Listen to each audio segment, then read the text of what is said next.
Assalamualaikum dan salam sejahtera. Saya Rosdi HM hari ini ingin berkongsi sedikit maklumat mengenai cara melabel tapak tiang pondok dan cara mengangkat tiang menggunakan kaedah tradisional. Tapak tiang atau tiang kita perlu bagi sama tinggi atau sama rendah setiap satu tiang. Seeloknya tapak untuk tiang kita perlu label sebelum kita bina kerangka pondok. Bagaimanapun dalam kes ini kita ubah plan di selekoh terakhir menyebabkan label untuk tiang kita belum buat lagi.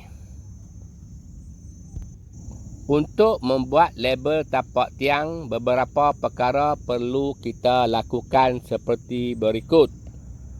Pertamanya, kita mengambil satu tiang sebagai petanda aras untuk diikuti oleh tiang-tiang yang lain. Tiang yang dipilih perlu berada di label tapak yang kita kehendaki.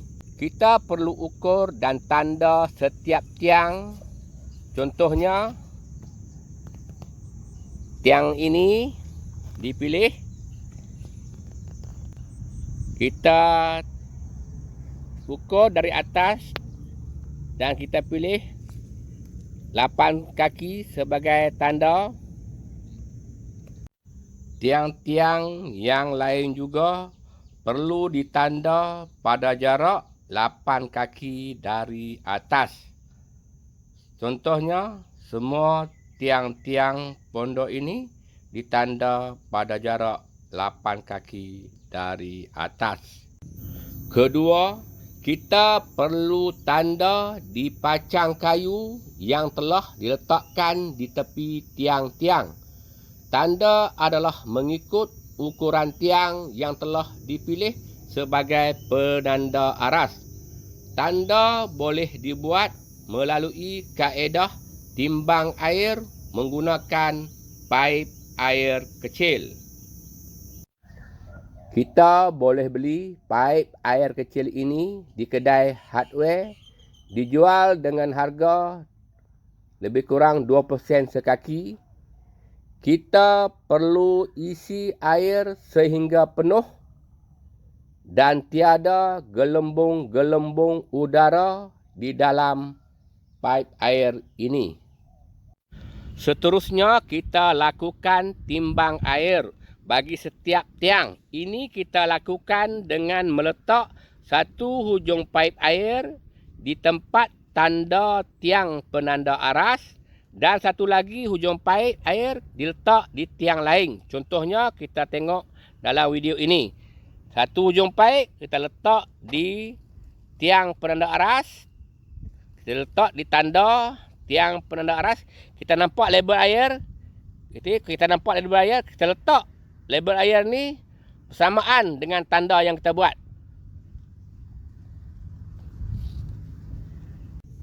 Satu lagi hujung paip air kita letak di tepi tiang lain. Kita guna pacang kayu sebagai tanda ukuran. Kita tengok label air, kemudian kita tanda di pacang kayu.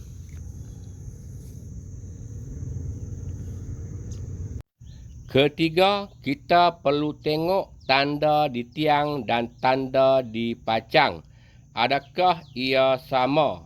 Jika ia sama, tiang tidak perlu diubah. Jika tiang rendah, ia perlu ditinggikan. Sebaliknya, jika tiang tinggi, ia perlu direndahkan. Contohnya, tiang ini ia rendah kira-kira 5 cm. Oleh itu, tiang ini perlu ditinggikan sebanyak 5 cm. Sementara tiang ini pula ia tinggi kira-kira 6 cm dan ia perlu diturunkan sebanyak 6 cm juga. Keempat, kita perlu mengangkat tiang untuk meninggikan tiang atau untuk merendahkan tiang. Untuk mengangkat tiang, kita boleh gunakan kaedah tradisional seperti ini. Seeloknya kita buat kayu bercabang seperti ini. Kalau tiada kayu bercabang, kayu yang sama pun boleh. Satu lagi kayu pengangkat dan satu lagi kayu penahan. Kayu yang penahan ini biarlah kayu yang besar. Caranya kita lakukan begini. Kita letak kayu bercabang di tepi tiang. Kemudian kita masukkan kayu pengangkat.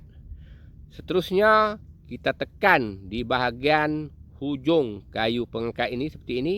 Dan tiang ini akan terangkat.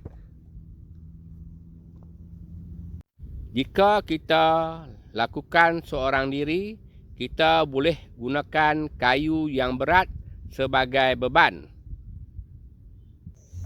Kelima, selepas tiang terangkat, jika tiang rendah, kita boleh meletakkan batu-batu bagi meninggikan tiang.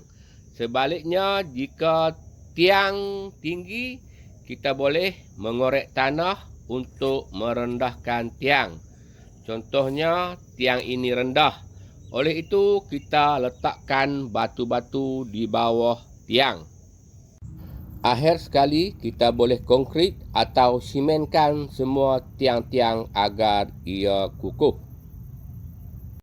InsyaAllah di masa akan datang saya akan kongsikan bagaimana tiang kayu ini saya akan ubah menjadi tiang batu.